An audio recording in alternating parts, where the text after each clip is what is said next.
Hello everyone, मैं हूं कुणाल। चलिए आज हम लोग देखेंगे पॉलिटी में जो घटना चक्र हम लोग देख रहे थे पॉलिटी, तो उसमें आज हम लोग देखेंगे राष्ट्रीय प्रतीक। ये मेरा 7th क्लास होगा पॉलिटी का। इससे पहले 6 तक कंप्लीट करवा दिए हैं। अगर आप लोग नहीं देखे हैं तो प्लेलिस्ट में जाके देख सकते हैं। घटना चक्र पॉलिटी से बना हुआ है प्लेलिस्ट। और चलिए शुरू करते हैं। शुरू करने से पहले अगर आप इस चैनल पर नए हैं तो ज़रूर हमारे चैनल को सब्सक्राइब कर लें और वीडियो को लाइक करें। तो सबसे पहले हम लोग इसका नोट्स देखेंगे और नोट्स पढ़ने के बाद जो इसका क्वेश्चन आंसर जैसा कि हम लोग देखते हैं तो वो देख लेंगे। तो राष्ट्रीय प्रतीक।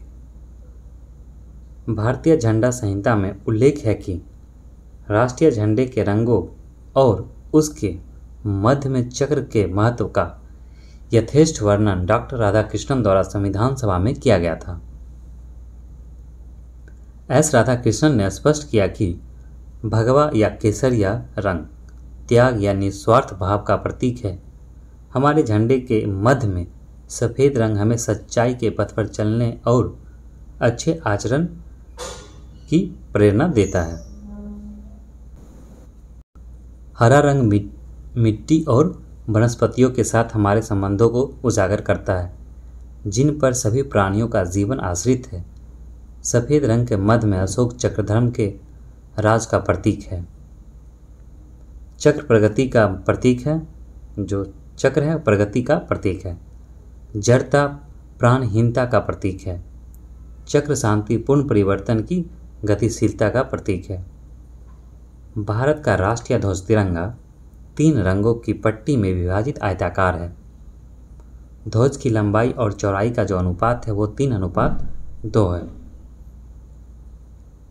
सबसे ऊपरी पट्टी में गहरा केसरिया रंग साहस का प्रदर्शन, जिसका अर्थ हो गया। बीच में श्वेत शांति और सच्चाई का प्रदर्शन करता है और सबसे नीचे हरी पट्टी उर्वरता तथा समृद्धि का प्रदर्शन है। ध्वज के बीच की पट्टी में एक नीला चक्र है जिसमें 24 तिल्लियां हैं, जिसका प्रारूप सारनाथ में अशोक के सिंह स्तंभ पर बने चक्र से लिया गया है। यह न्याय का प्रतीक है। पिंगली मैगैया द्वारा भारतीय राष्ट्रीय ध्वज को तैयार किया गया, अर्थात वो डिजाइन किया गया था इन्हीं के द्वारा। संविधान सभा द्वारा 22 जुलाई 1947, डेट याद रखिएगा, 22 जुलाई 1947 को राष्ट्रीय ध्वज का जो वर्तमान स्वरूप है उसे स्वीकृत किया गया था। भारत का राज चिन्ह सारनाथ स्थित अशोक के सिंह स्तंभ की अनुकीर्ति है। भारत सरकार द्वारा इसे 26 जनवरी 1950 को अपनाया गया। इस पर से नीचे देवनागरी लिपि में, इस पर नीचे क्या है, इस पर नीचे में जो देवनागरी लिपि में क्या लिखा हुआ, सत्यमेव जयते, जो मुंडोपनिषद से लिया गया है। भारत का राष्ट्रगान जन गण मन 24 जनवरी 1950 को संविधान सभा द्वारा आधिकारिक रूप से अंगीकृत किया गया। इसके गायन की जो अवधि होता है वो 52 सेकेंड का होता है। 27 दिसंबर 1911 को भारतीय राष्ट्रीय कांग्रेस के कोलकाता अधिवेशन में इसे पहली बार गाया गया था। यह रविन्द्रनाथ टैगोर द्वारा रचित गीतांजलि से लिया गया है। वंदे मातरम वर्ष 1950 में भारत के राष्ट्रीय गीत के रूप में अंगीकृत किया गया था। राष्ट्रीय गीत वंदे मातरम बंकिम चंद्र चटर्जी द्वारा लिखित उपन्यास आनंद मठ से लिया गया है। इसे 1896 ईस्वी में भारतीय राष्ट्रीय कांग्रेस के अधिवेशन में पहली बार गाया गया था। भारत का राष्ट्रीय कैलेंडर शक संवत पर आधारित है और 22 मार्च 1957 को अपनाया गया। इसे चैत्र माह से इसकी शुरुआत होती है और अंतिम माह होता है वो फाल्गुन होता है। इसे ग्रेगोरियन कैलेंडर के साथ अपनाया गया है। सामान्यतः चैत्र माह की शुरुआत 22 मार्च को, जबकि लीप वर्ष में 21 मार्च को होती है। याद रखिएगा, ये भी काफ़ी इंपॉर्टेंट है, यूपीएससी में ये क्वेश्चन आया हुआ है। गंगा की डॉल्फिन वैज्ञानिक नाम है प्लेटानिस्ता गैंगेटिका को भारत के राष्ट्रीय जलीय जीव के रूप में स्वीकार किया गया था। कब स्वीकार किया गया? तो उसे किया गया था 5 अक्टूबर 2009 को। भारतीय मोर वैज्ञानिक नाम पोबो क्रिस्टेटस को भारत के राष्ट्रीय पक्षी तथा बाघ वैज्ञानिक नाम है पैंथेरा टाइग्रिस को भारत के राष्ट्रीय पशु के रूप में स्वीकार किया गया। वर्ष 2008 में भारत सरकार द्वारा गंगा नदी को राष्ट्रीय नदी घोषित किया गया। कब किया गया? ये किया गया था 4 नवंबर 2008 को। भारत सरकार द्वारा स्वाधीनता दिवस 15 अगस्त, गणतंत्र दिवस 26 जनवरी और गांधी जयंती 2 अक्टूबर को राष्ट्रीय दिवस के रूप में घोषित किया गया है। ध्यातव्य है कि कमल को राष्ट्रीय पुष्प, आम को राष्ट्रीय फल तथा बरगद को राष्ट्रीय वृक्ष के रूप में मान्यता प्राप्त है। केंद्र सरकार द्वारा राज्यसभा में दिए गए उत्तर के अनुसार इस संदर्भ में हालांकि कोई अधिसूचना जारी नहीं की गई है। और जो विरासत पशु है हम लोग का हाथी है, उसे कब अपनाया गया? 22 अक्टूबर 2010 को। आगे देखेंगे प्रश्नोत्तर। क्वेश्चन नंबर 1, किस वर्ष में जन गण मन को भारत के राष्ट्रगान के रूप में अपनाया गया? तो कब अपनाया गया? 1950 में अपनाया गया था।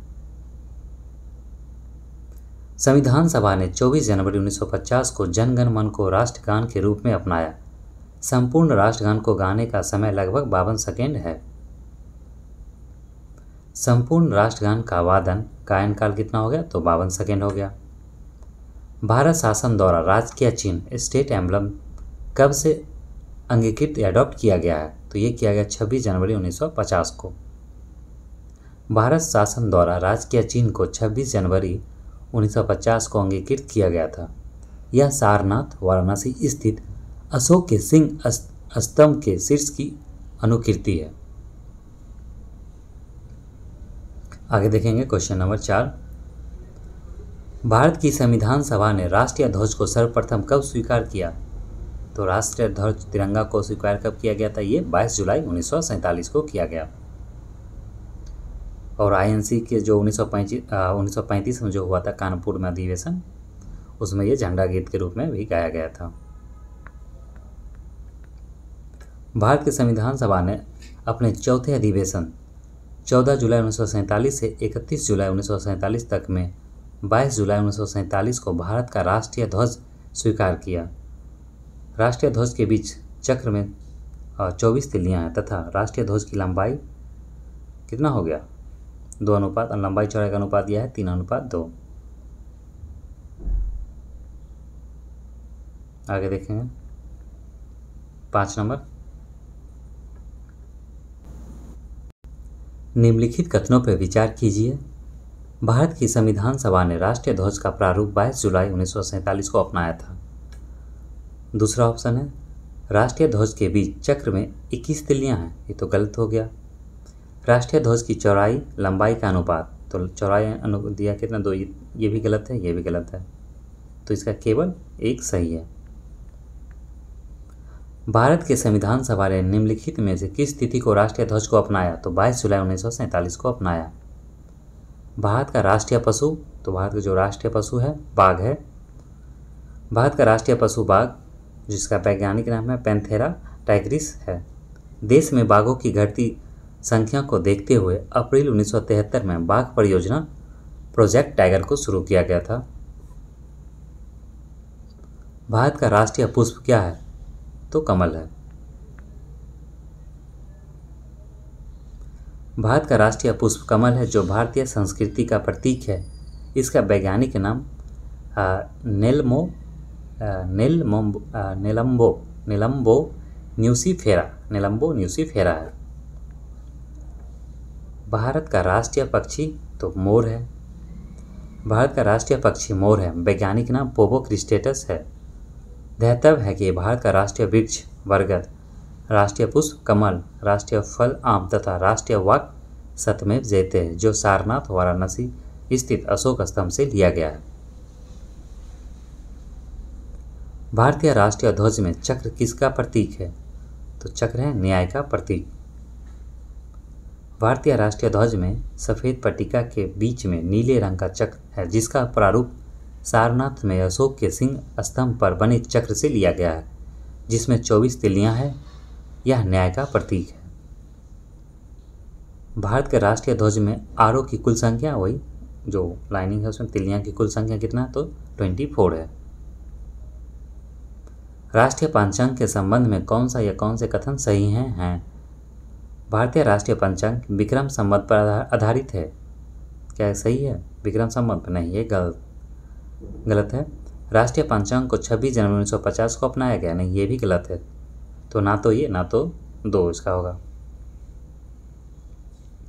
ग्रेगोरियन कैलेंडर के साथ साथ देश के लिए शक संवत पर आधारित राष्ट्रीय पंचांग, जिसका पहला महीना चैत्र है और सामान्य वर्ष 365 दिन का होता है, 22 मार्च 1957 को अपनाया गया था। चैत्र का पहला दिन समानता है 22 मार्च को और अधिवर्ष अर्थात लीप ईयर में 21 मार्च को पड़ता है। जो न्यू ईयर होता है ये हमारे जो कैलेंडर शक संवत के अनुसार वो 22 मार्च को होता है। अगर लीप ईयर आ जाता है तो 21 मार्च को।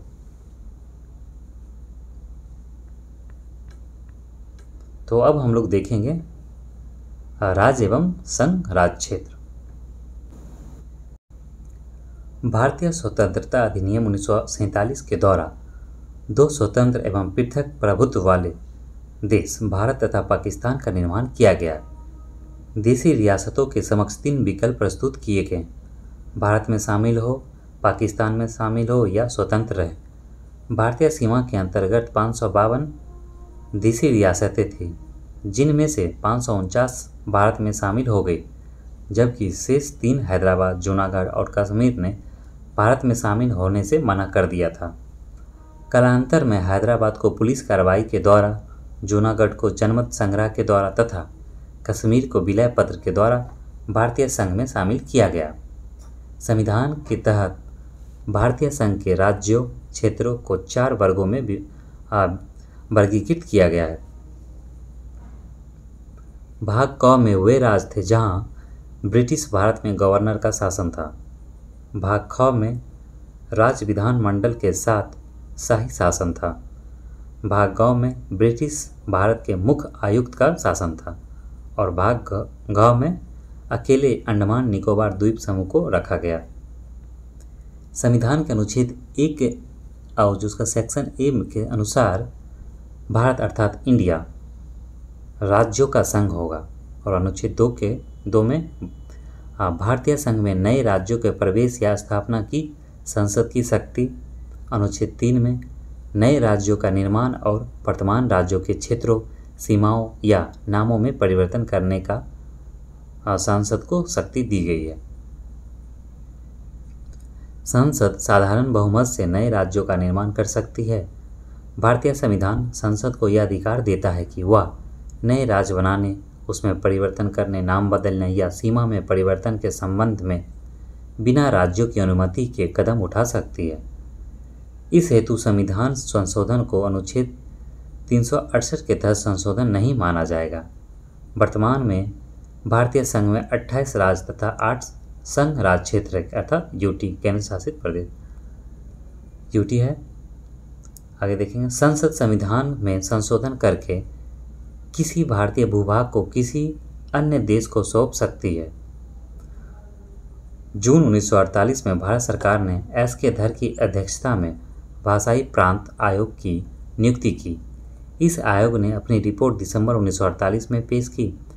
आयोग ने राज्यों का पुनर्गठन भाषाई आधार की बजाय प्रशासनिक सुविधा के अनुसार किए जाने की सिफारिश की। दिसंबर 1948 में कांग्रेस द्वारा एस के धर कमीशन की अनुशंसाओं का अध्ययन करने हेतु जेवीपी समिति का गठन किया, जिसमें जवाहरलाल नेहरू, वल्लभ भाई पटेल और पटाभी सीतारमैया शामिल थे। अप्रैल 1949 में प्रस्तुत अपनी रिपोर्ट में इस समिति ने औपचारिक रूप से अस्वीकार किया कि राज्यों के पुनर्गठन का आधार भाषा होनी चाहिए।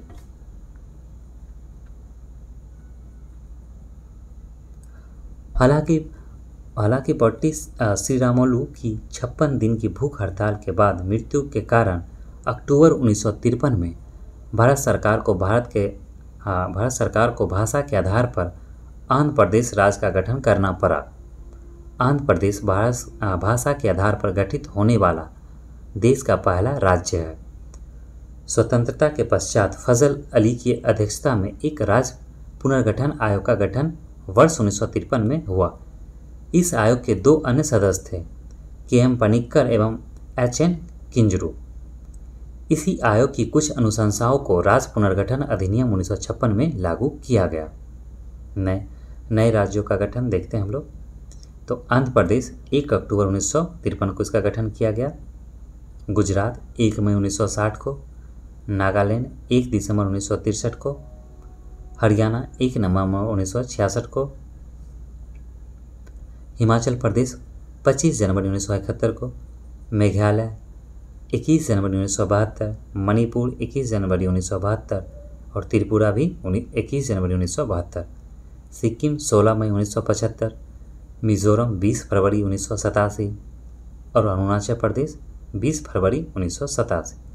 गोवा 30 मई 1987। गोवा वाला याद रखिएगा, ये गोवा वाला आ जाता है।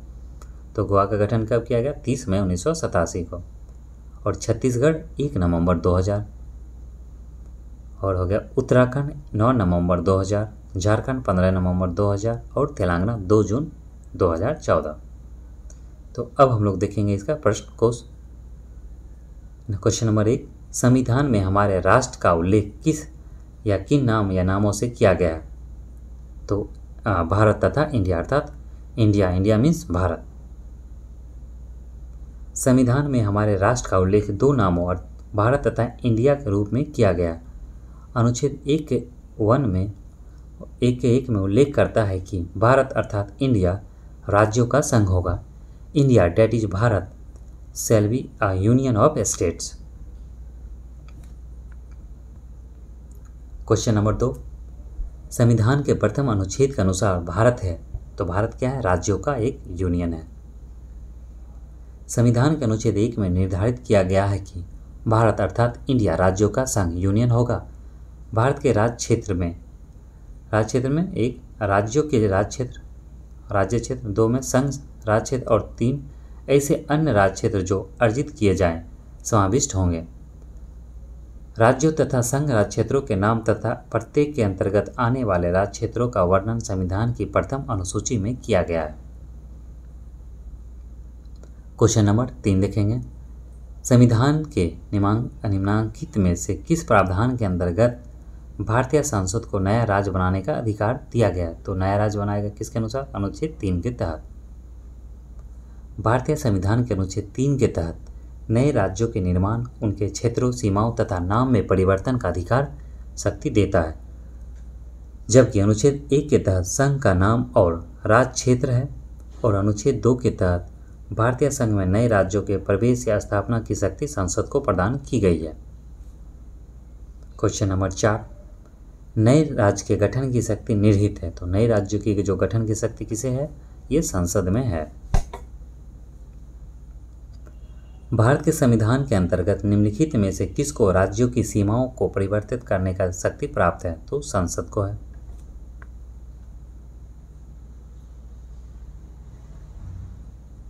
एक राज्य को संघ में सम्मिलित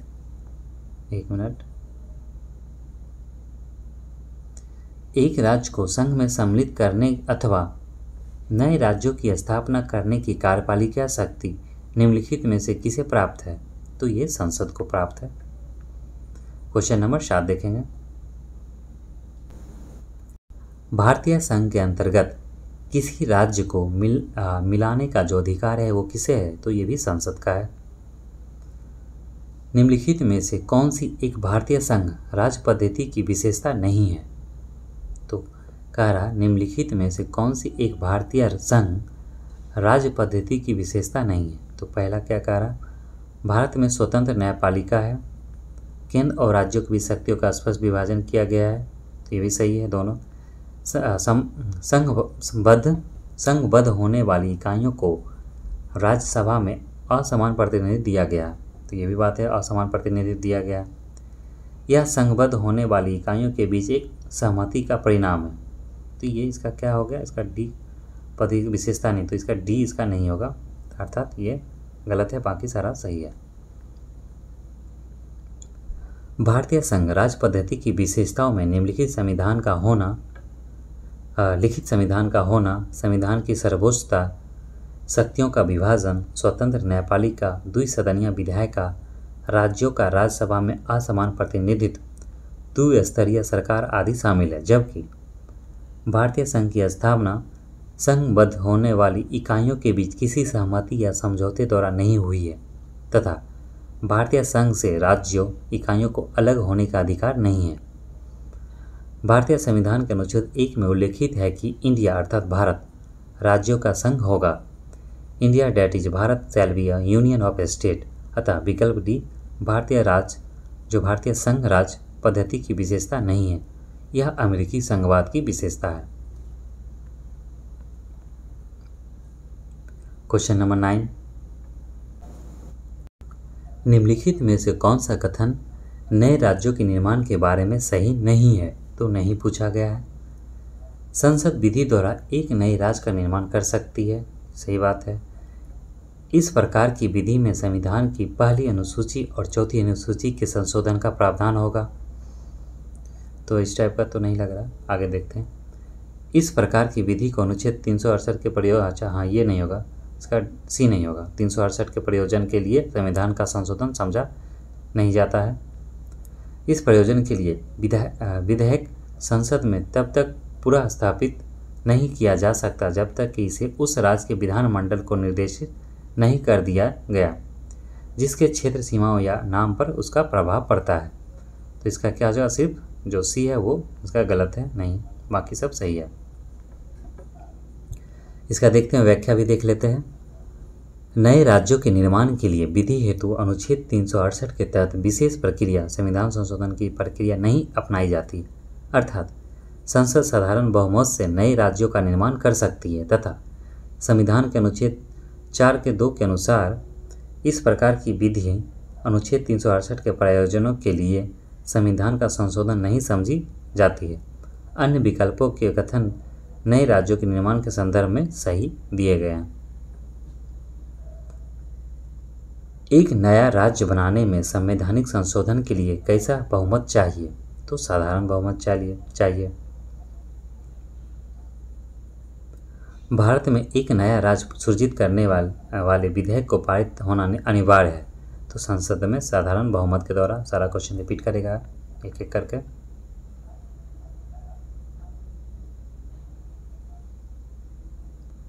कथन कारण देखेंगे हम लोग 12 नंबर। भारत संघ नहीं है।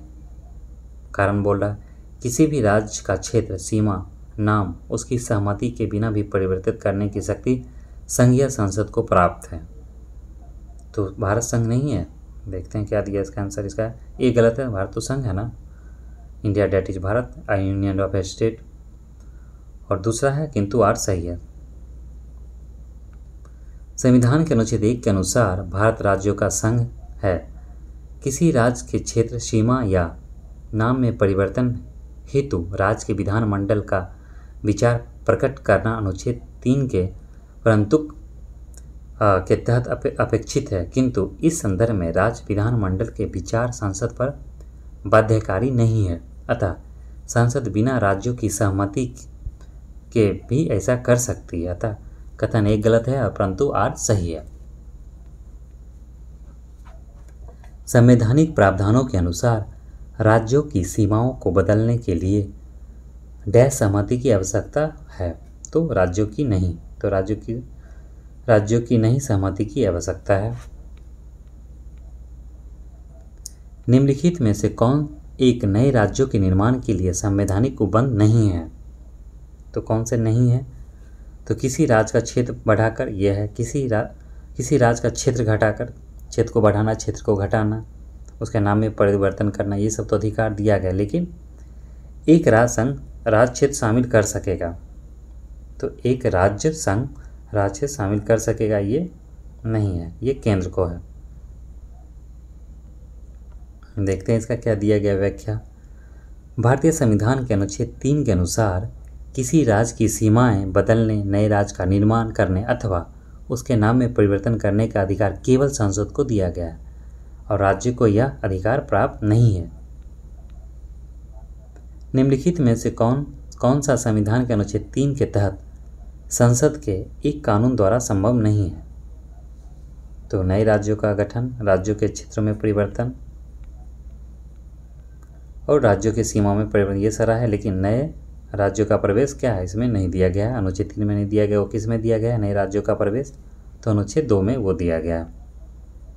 भारतीय संविधान के अनुच्छेद 3 के तहत नए राज्यों के निर्माण, उनके क्षेत्रों, सीमाओं या नामों में परिवर्तन का अधिकार भारतीय संसद में निहित है, जबकि अनुच्छेद 2 के तहत संसद विधि द्वारा भारतीय संघ में नए राज्यों को प्रवेश या उसकी स्थापना कर सकती है।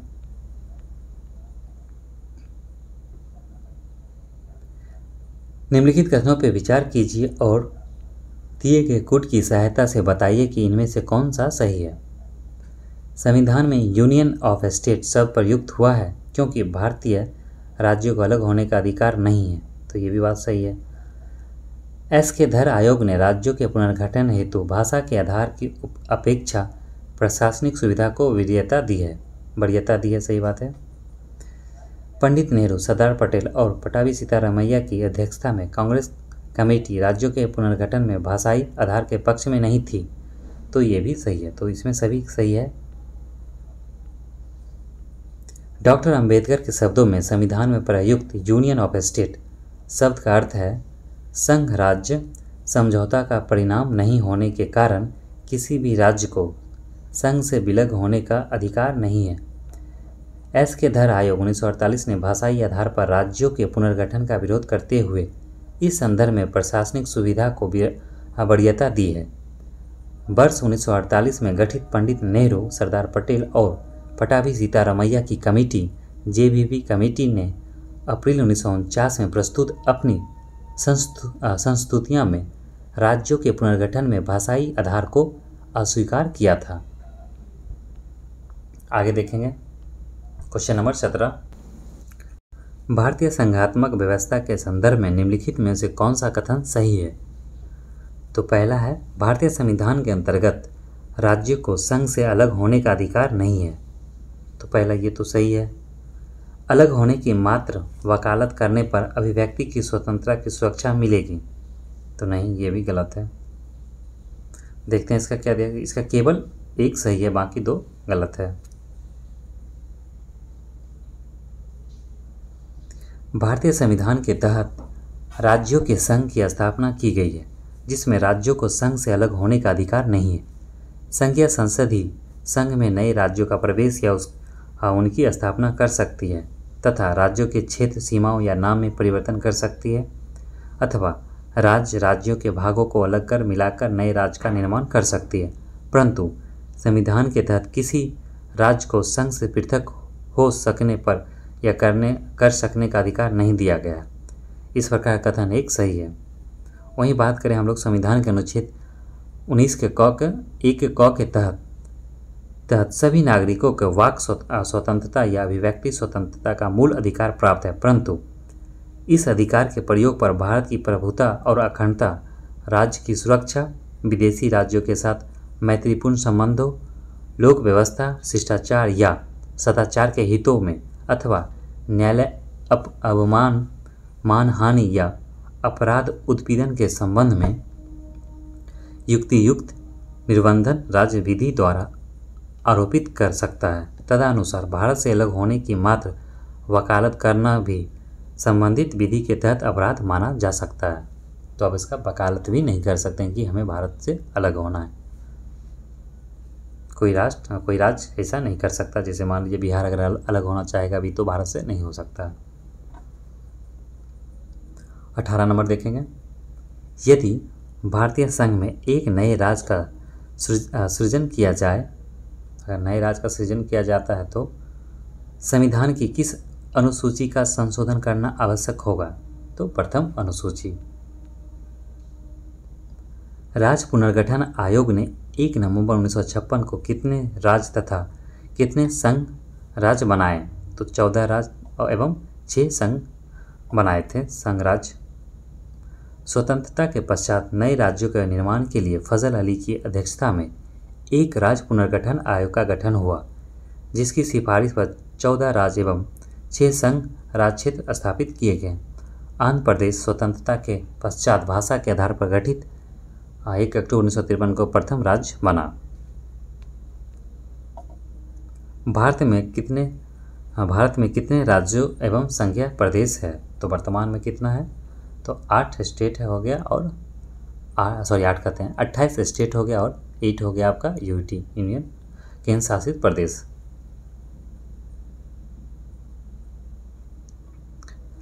प्रश्नकाल का ये हो गया, इसमें दिया गया देखते हैं 2 जून को, ये देखिए इसमें ये दिया गया, प्रश्नकाल के दौरान संविधान की प्रथम अनुसूची के अनुसार भारत में 28 राज्य एवं 7 संघ राज्य क्षेत्र थे, लेकिन 2 जून 2014 को तेलंगाना राज्य के गठन के पश्चात भारत में कुल 29 राज्य एवं 7 संघ राज्य क्षेत्र हो गए। पुनः जम्मू एवं कश्मीर तथा लद्दाख को संघ राज्य क्षेत्र घोषित किए जाने के उपरांत कुल 28 राज्य एवं 9 संघ राज्य क्षेत्र हो गए। तत्पश्चात दादर और नगर हवेली तथा दमन व द्वीप के एकीकरण के पश्चात संघ राज्य क्षेत्रों की संख्या 26 जनवरी 2020 से 8 हो गई। अतः वर्तमान में भारत में 28 राज्य एवं 8 संघ राज्य क्षेत्र हैं। तेलंगाना राज्य बन जाने के बाद भारत के राज्यों की संख्या होगी तो कितनी होगी, 28। तेलंगाना कब बना था, 2 जून 2014 को। भारत में कितने संघ शासित प्रदेश है, तो 8। निम्नलिखित में से कौन संघ राज्य क्षेत्र नहीं है, अंडमान निकोबार ये है, दमन व द्वीप है, गोवा नहीं है, पुडुचेरी है, तो इसमें गोवा ये हो जाएगा इसका आंसर, ये नहीं है।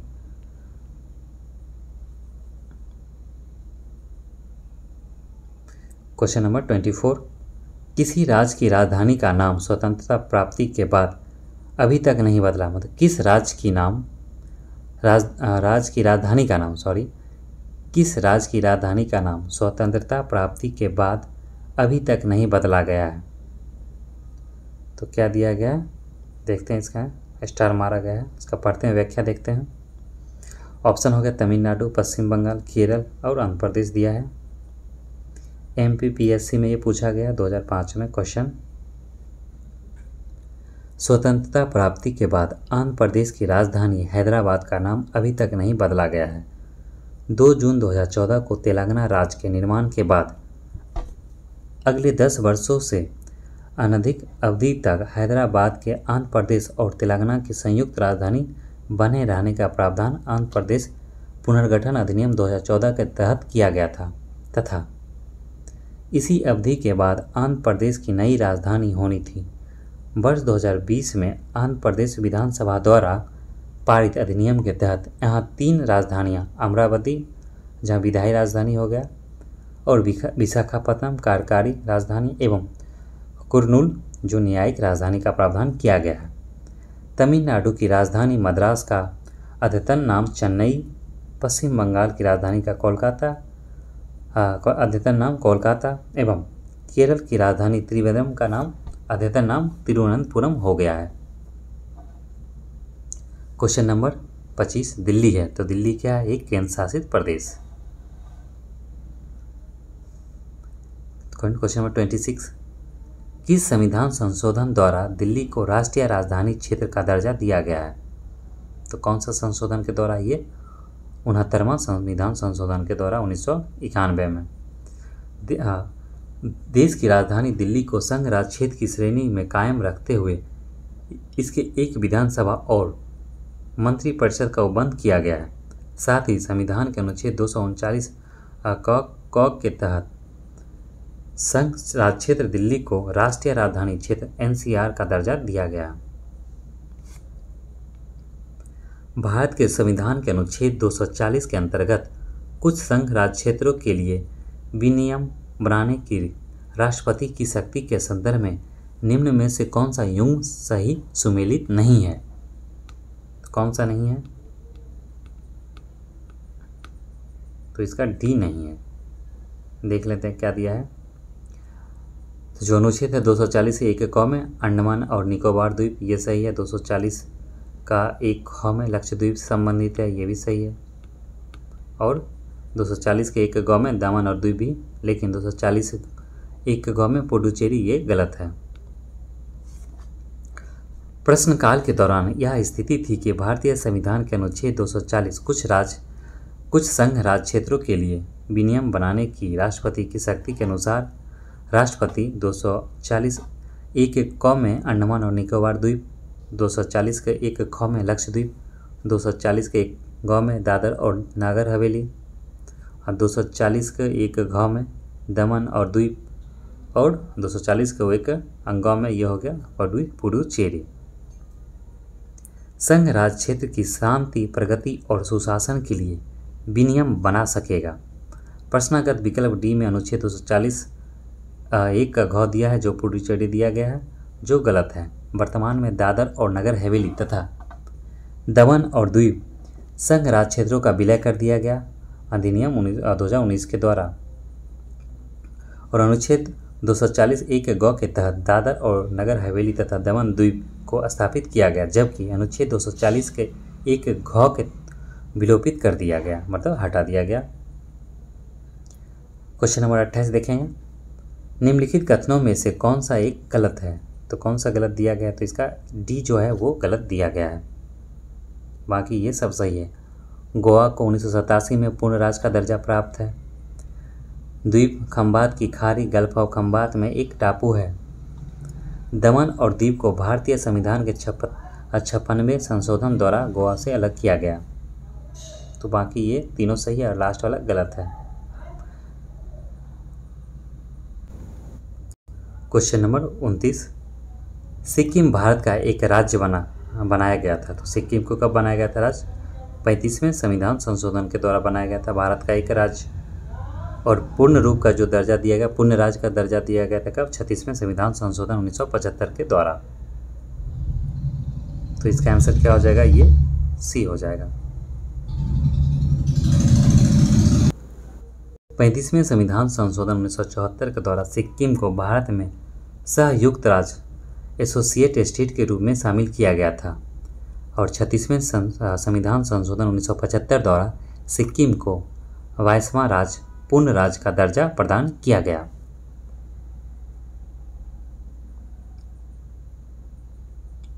निम्नलिखित संविधान संशोधनों में से किसके द्वारा सिक्किम को विधिवत भारत संघ के एक पूर्ण राज्य के रूप में सम्मिलित किया गया था? तो 36वें संविधान संशोधन 1975 के द्वारा। बिहार को काटकर एक पृथक वनांचल राज्य का बनना संभव है। क्या दिया गया 31 में? बिहार को काटकर एक पृथक वनांचल राज्य का बनना संभव है।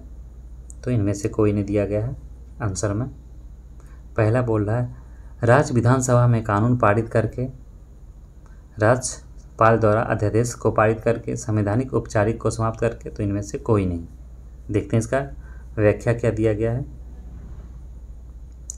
राज्यों का निर्माण करने का अधिकार अनुच्छेद 3 के अनुसार संघीय संसद का है, अतः बिहार को काटकर पृथक वनांचल राज्य का बनना संसद के प्रावधानों द्वारा ही संभव है, अतः आपसे अभिष्ट उत्तर विकल्प डी होगा। Question number 32। निम्नलिखित भारतीय राज्यों का उनके निर्माण के अनुसार कालाक्रम बनाया गया, कालानुक्रम दिया गया, काल दिया गया, कब कौन सा बना है, टाइम पीरियड, तथा अंत में दिए गए कूट का प्रयोग करते हुए सही उत्तर का चयन कीजिए। तो पहले कौन बना? जैसे छत्तीसगढ़ या झारखंड या अरुणाचल प्रदेश या सिक्किम। तो सबसे पहले हो जाएगा सिक्किम, फिर 2 पे आ जाएगा अरुणाचल प्रदेश, फिर छत्तीसगढ़, फिर 3 पे झारखंड। देखते हैं इसका टाइम। आंध्र प्रदेश का देखिए गठन 1953 में हुआ था 1 अक्टूबर। राजस्थान 1 नवंबर 1956, महाराष्ट्र 1 मई 1960, नागालैंड 1 दिसंबर 1963, हरियाणा 1 नवंबर 1966 और हिमाचल प्रदेश 25 जनवरी 1971, मेघालय 21 जनवरी 1972, सिक्किम 16 मई 1975 और अरुणाचल प्रदेश 20 फरवरी 1987, छत्तीसगढ़ 1 नवंबर 2000, उत्तराखंड 9 नवंबर 2000 और झारखंड 15 नवंबर 2000। आगे देखेंगे क्वेश्चन नंबर 33। नीचे दिए गए राज्यों को भारत संघ के संपूर्ण राज्य का दर्जा प्राप्त होने का सही कालानुक्रम कौन सा है? तो पहले नागालैंड, फिर हरियाणा, सिक्किम और अरुणाचल प्रदेश ये होगा। छत्तीसगढ़ राज्य स्वरूप में आया। तो छत्तीसगढ़ राज्य स्वरूप में कब आया था? तो 1 नवंबर 2000 को आया था। उत्तराखंड राज्य की स्थापना हुई? तो वर्ष 2000 में। निम्न राज्यों का सृजन वर्ष 1960 के बाद हुआ था। इन्हें उनके गठन के अवरोही कालक्रमानुसार व्यवस्थित करिए और अपना उत्तर दिए गए कूट की सहायता से चुनिए। तो हरियाणा 1966, नागालैंड 1963, सिक्किम 1975 में और मेघालय 1972 में। इसके टाइम के हिसाब से आप इसे आरोही क्रम में लिख सकते हैं। आरोही मतलब क्या होगा? एक होता बढ़ते क्रम, एक होता घटते, एक अवरोही क्रम, एक आरोही क्रम।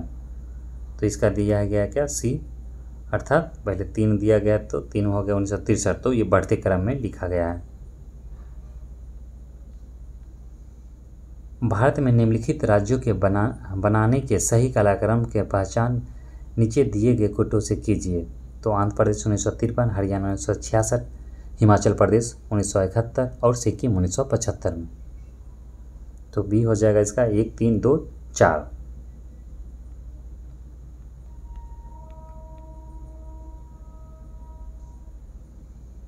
क्वेश्चन नंबर 38, निम्न राज्यों के निर्माण का सही आरोही क्रम असेंडिंग ऑर्डर में लिखिए। तो नागालैंड, मेघालय, सिक्किम और अरुणाचल प्रदेश, इसका फर्स्ट ही हो गया इसका आंसर। नागालैंड 1963 में, मेघालय 1972 में, सिक्किम 1975 और अरुणाचल प्रदेश 1987 में। निम्नलिखित राज्यों के निर्माण का सही अवरोही क्रम, तो अवरोही डिसेंडिंग ऑर्डर में लिखेंगे। तो डी हो जाएगा इसका हरियाणा, ये डिसेंडिंग ऑर्डर हो गया। सूची 1 को सूची 2 से सुमेलित कीजिए और सूचियों के दिए गए कूट से सही उत्तर चुनिए। तो नागालैंड कब किया गया था? हम लोग देखे थे, देखिए नीचे एक बार देख लेते फिर से।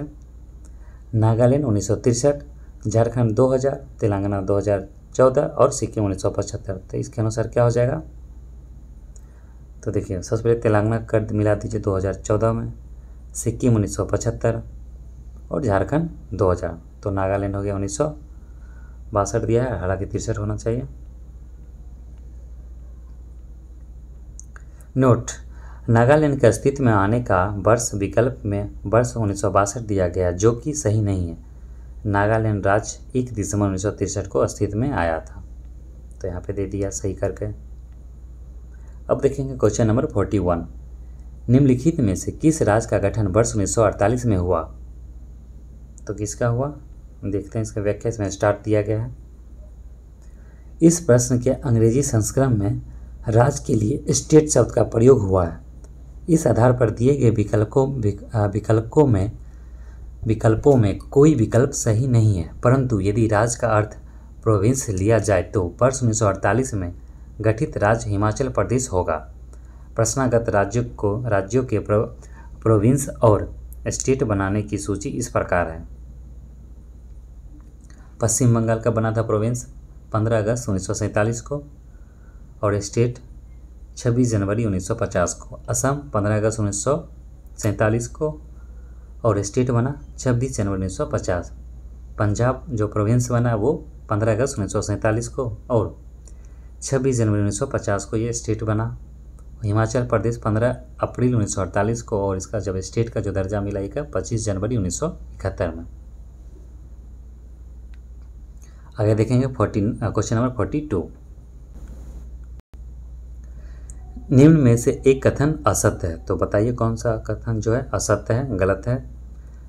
तो पहला कह रहा है मैसूर राज्य का नया नाम तमिलनाडु रखा गया। तो नहीं, ये गलत है। तो जो मैसूर का क्या नाम कर्नाटक रखा गया है, तमिलनाडु नहीं। गोवा को, बाकी सब सही है। गोवा को दमन और द्वीप से अलग किया गया, बाकी सब सही। बाकी ऊपर वाला बस गलत है, बाकी सारा सही है। इसका एक बार देख लेते हैं व्याख्या क्या दिया गया है सॉल्यूशन में। मैसूर राज्य नाम परिवर्तन अधिनियम 1973 के द्वारा मैसूर राज्य का नया नाम जो है उसे कर्नाटक किया गया, अतः कथन एक असत्य है। गोवा दमन और द्वीप पुनर्गठन अधिनियम 1987 के द्वारा गोवा को अलग किया गया। बम्बई पुनर्गठन अधिनियम 1960 के द्वारा बम्बई राज्य को गुजरात एवं महाराष्ट्र में विभाजित किया गया तथा हिमाचल प्रदेश अधिनियम 1970 के द्वारा हिमाचल प्रदेश संघ राज्य क्षेत्र को 25 जनवरी 1971 को राज्य का दर्जा दिया गया। अतः अन्य तीनों कथन सत्य है। हिमाचल प्रदेश को 1 नवंबर 1956 को संघ राज क्षेत्र बनाया गया था। क्वेश्चन नंबर 43, भाषा के आधार पर राज्यों के गठन हेतु राज्य पुनर्गठन आयोग की स्थापना कब की गई थी? तो 1956 दिया गया, 2 1856, इसमें से कोई नहीं होगा। स्टार्ट दिया गया, देखते हैं क्या होगा। भाषाई आधार पर राज्य पुनर्गठन आयोग की स्थापना 29 दिसंबर 1953 को की गई, हालांकि 22 दिसंबर होगा, जिसने अपनी रिपोर्ट 30 सितंबर 1955 को सौंपी। आयोग के अध्यक्ष थे फजल अली तथा अन्य जो 2 सदस्य थे वो थे हृदयनाथ किंजरू और के.एम. पनिक्कर। अतः प्रश्न में कोई भी विकल्प नहीं होगा, तो इसमें कोई विकल्प ऑप्शन ही नहीं दिया गया। क्वेश्चन नंबर 44, भाषाई आधार पर राज्यों के पुनर्गठन किस वर्ष में किया गया था? तो 1956 में किया गया। राज्य पुनर्गठन अधिनियम 1956 द्वारा भाषाई आधार पर राज्यों का पुनर्गठन वर्ष 1956 में किया गया। विदित हो कि भाषा के आधार पर सर्वप्रथम आंध्र प्रदेश का पृथक राज्य के रूप में सृजन वर्ष 1953 में हुआ था। भाषाई आधार पर सर्वप्रथम किस राज्य का गठन हुआ? तो सबसे पहले किसका? आंध्र प्रदेश को हुआ था 1 अक्टूबर 1953 में। निम्नलिखित में से कौन सा भारत में भाषा के आधार पर बना पहला राज्य है? तो आंध्र प्रदेश हो गया। आंध्र प्रदेश एक भाषाई राज्य के रूप में गठित किया गया तो 1953 में 1 अक्टूबर को। क्वेश्चन नंबर 48, भारत में राज्य पुनर्गठन आयोग की संस्तुति के आधार पर राज्यों का पुनर्गठन किस वर्ष किया गया? तो 1956 में। अब आगे क्वेश्चन नंबर 49, निम्नलिखित में से किस राज्य को केंद्र सरकार द्वारा विशेष श्रेणी या दर्जा कभी प्रदान नहीं किया गया? तो किसे नहीं किया गया? तो बिहार को अभी तक नहीं किया गया। सिक्किम, हिमाचल प्रदेश, जम्मू कश्मीर, ये सबको किया गया है। अब तक के कुल 11 राज्यों को विशेष श्रेणी का दर्जा SCS प्रदान किया गया, जिसमें इनमें 8 राज्य पूर्वोत्तर भारत से हैं, जबकि 3 हिमालयी क्षेत्र जैसे उत्तराखंड, हिमाचल प्रदेश, जम्मू कश्मीर राज्य के रूप में है। और पूर्वोत्तर का जो 8 राज्य है तो वो कौन कौन सा है जिसे स्पेशल दर्जा दिया गया है? वो है मणिपुर, मेघालय, त्रिपुरा, सिक्किम, अरुणाचल प्रदेश, असम, नागालैंड और मिजोरम, ये सब शामिल है, जिसको कभी ना कभी दिया गया था विशेष राज्य का दर्जा। लेकिन बिहार को नहीं दिया गया। समय समय पर बिहार में क्या ये मांग उठाते रहता है राजनीतिक दलों के द्वारा कि बिहार को स्पेशल स्टेट का स्टेटस दिया जाए। क्वेश्चन नंबर 50, निम्नलिखित कथनों में से कौन सा या कौन से सत्य हैं या हैं? कांग्रेस के नागपुर सत्र 1920 के पश्चात प्रांतीय कांग्रेस समितियों का गठन भाषाई आधार पर किया गया। क्वेश्चन ऑप्शन बी बोल रहा है 1948 में कांग्रेस ने भाषाई आधार पर प्रांतों के गठन की मांग को अस्वीकार कर दिया, तो सही बात है। तो ए और बी दोनों सही है। भारतीय राष्ट्रीय कांग्रेस का 35वां अधिवेशन वर्ष 1920 में नागपुर में वी राघवाचारी की अध्यक्षता में हुआ था। इसी अधिवेशन के पश्चात प्रांतीय कांग्रेस समितियों का गठन भाषाई आधार पर किया गया था।